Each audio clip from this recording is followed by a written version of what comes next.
Bonjour à tous et bienvenue sur Silencer, votre chaîne dédiée à la cybersécurité et la technologie. Aujourd'hui, on se retrouve une fois de plus pour une nouvelle vidéo où nous allons parler d'un thème très fascinant mais mal compris par beaucoup de personnes. Aujourd'hui, nous allons parler des réseaux Wi-Fi publics. Généralement, que ce soit dans des structures privées ou publiques, dans des aéroports, des hôpitaux, etc., vous allez toujours avoir des réseaux Wi-Fi qui sont généralement pas sécurisés. Donc, qui vous donnent accès facilement à Internet, d'où vous pouvez vous connecter facilement sans mot de passe, rien. Si vous avez déjà été victime de ce genre de pratique, je vais vous dévoiler dans cette vidéo quelque chose que vous allez sans doute prendre conscience et vous allez probablement arrêter toutes ces pratiques. Donc, sans toutefois perdre le temps, nous allons commencer avec la présentation. Le premier point que nous allons aborder ici concerne tout d'abord le chiffrement. Généralement, ces réseaux publics ne sont pas configurés avec une technologie de chiffrement. Vous allez trouver que le réseau est free pour dire libre, ce qui facilite les attaques par les cybercriminels. Je vous donne un exemple. Le simple fait d'être connecté sur un réseau public qui n'a pas de chiffrement permet à un cyber malveillant d'avoir une écoute sur vos informations qui transitent sur le réseau. Ça peut être vos identifiants de connexion, vos mots de passe, Orange Money, PayPal, etc. et même vos données bancaires. Tout ce qui passe sur le réseau peut être intercepté par des cyber malveillants et ça, c'est un danger qui est très répandu dans des réseaux publics qui n'ont pas de mot de passe et rien et qui vous donnent une facilité d'accès à Internet. Maintenant, à côté, nous devons également être très prudents parce que c'est pas tous les réseaux publics que nous voyons qui sont réels. À côté de cela, il y a également des réseaux publics factices qui sont mis sur pied par des cybercriminels, dont des hackers pour vous inciter à vous connecter. Maintenant, une fois connecté, vous êtes sur leur réseau et ils pourront avoir un contrôle total sur votre appareil car ils ont des priorités que vous n'avez pas et il y a certaines règles qu'ils ont définies qui vont directement leur permettre de récupérer toutes les informations qu'ils ont besoin. Donc, vraiment, méfiez-vous des réseaux publics. C'est vrai que c'est gratuit, mais généralement, on dit que le gratuit est toujours même plus cher. Maintenant, à côté de cela, on a un autre type d'attaque qu'on appelle man in the middle, donc l'attaque de l'homme du milieu. Lui, il est juste un intermédiaire entre vous et la destination que vous voulez partir. Imaginez par exemple que vous voulez vous connecter sur Facebook. L'attaque de l'homme du milieu, lui, il vient se placer entre toi et Facebook. Ce qui va permettre, quand tu vas vouloir te connecter sur Facebook, lui, il récupère tes informations. Maintenant, il se connecte, lui, à ta place et il peut par la suite modifier tes informations et généralement, on entend que mon compte Facebook a été piraté, etc. Or, c'est l'attaque de l'homme du milieu. Et généralement, cette attaque est très répandue dans les réseaux publics. Donc, soyez très prudents et méfiants quand vous êtes face à ce type de cyberattaque.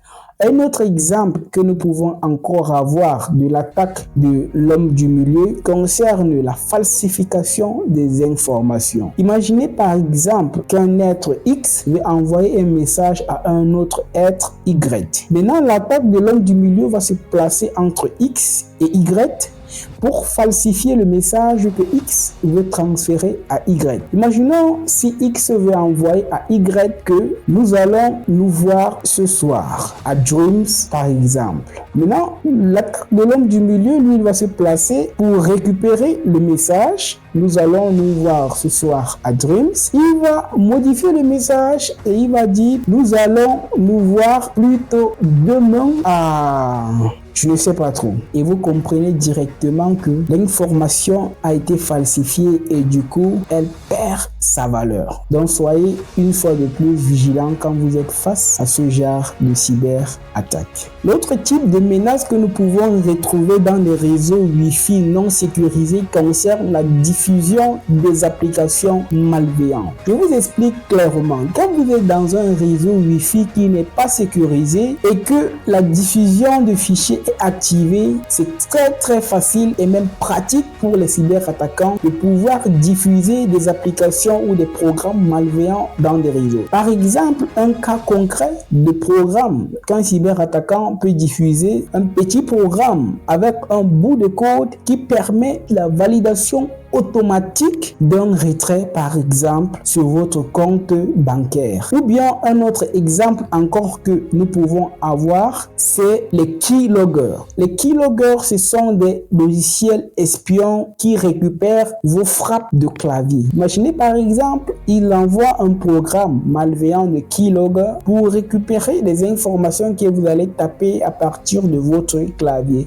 Et ils vont collecter assez d'informations sur vous. Et si par mégarde, vous vous incitez à taper peut-être un mot de passe, que ce soit pour votre compte ou un mot de passe de connexion, vous êtes mal barré. Le cyberattaquant a déjà collecté des informations. Donc, fois de plus, mesdames et messieurs, soyez très vigilants. Maintenant, dans la deuxième partie de cette vidéo, nous allons présenter quelques contre-mesures pour vous protéger quand vous êtes face à un réseau public non sécurisé. Premièrement, utilisez un VPN, ce qu'on appelle généralement un réseau privé virtuel. Car un VPN va chiffrer vos données en rendant votre présence dans le réseau anonyme. Du coup, on ne saura pas que vous existez dans le réseau car tous vos données seront chiffrées et même votre adresse IP sur le réseau sera différente de l'adresse IP des autres personnes qui sont dans le même réseau que vous. Deuxièmement, il faut désactiver le partage des fichiers. Dans les paramètres de votre appareil, que ce soit votre téléphone ou votre ordinateur,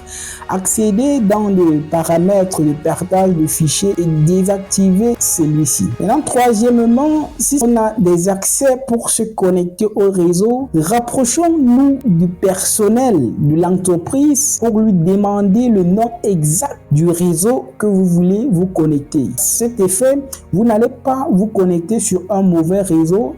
En ayant le nom complet, vous allez vous connecter directement sur le bon réseau. Quatrièmement, il faut désactiver la connexion automatique. La connexion automatique permet tout simplement qu'à chaque fois que vous êtes à la portée du réseau, ce dernier va se connecter directement et ce qui n'est pas du tout prudent.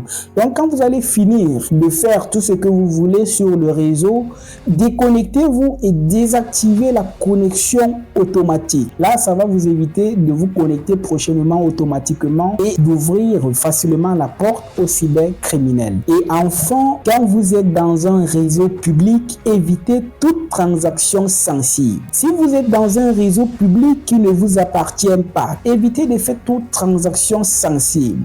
Par exemple, consulter votre solde, votre compte bancaire ou faire des achats en ligne, etc. Faire un virement. Évitez cela car vous n'êtes pas sur votre réseau et vous ne connaissez pas les règles et ce qui se passe dans le réseau en question. C'est ici que prend fin cette vidéo. Mesdames et messieurs, si vous avez aimé le contenu de cette vidéo, merci de liker, de nous laisser un commentaire sur un sujet spécifique afin que nous produisons une vidéo spéciale pour vous. Ou si vous avez des remarques à nous répertorier, merci de le mettre en commentaire et partager la vidéo au maximum afin que beaucoup de personnes puissent profiter du contenu éducatif de cette vidéo.